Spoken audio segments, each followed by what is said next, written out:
In het skaten is het al je wat koeler en ik denk dat de komende dagen de protemesten even het skaten op ziekjes zullen, omdat het hoe daar te warm is.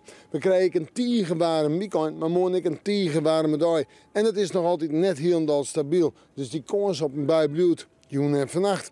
Kans op een enkele bui, een spontane bui, een verdwaalde bui, maar verder is toch meestens of helemaal droog. En de temperaturen vannacht, ik denk zo tussen de 15 en de 18 graden, de hoogste temperaturen in de kustgebieden. En de wind die is net al te sterk, matig en die komt uit het zuidoosten waaien. Het zuiden, letter zuidoost en oost. En dan Monudai. Daar komt die tiegenwarme dag. Maar zinnen, flink wat zin ik. In de rim van de middag meer en meer bewolking. In de joen een beroende loft. Maar eerst nog wel droeg. En dan de temperaturen nu daar. Die maaien wijze 24 tot 27 graden. Zo ik zeg maar 28 worden kennen in het oosten en het zuidoosten.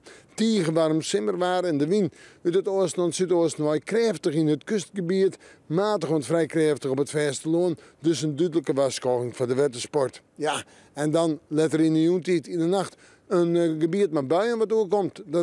Dat is net een breed gebied, maar die buien zijn wel aardig actief. Maar kon ze op tongen, maar kon ze op hagelmies zitten en soms ik wetterroelest. En natuurlijk ik alweer een waarschuwing voor de watersport.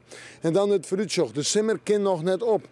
Op tonsje, vreed en sneur rennen die temperaturen op. Tonsje 23, 24 graden. Vreed, ik denk dat het wel uitkomen maar bij de 24, 24, misschien wel 26 graden. En sneur is het zo'n 28 graden. Maar op plakken haast de 30. En al deze dagen meestens iets droeg. We met de moon, maar weer even in het waarschuwen.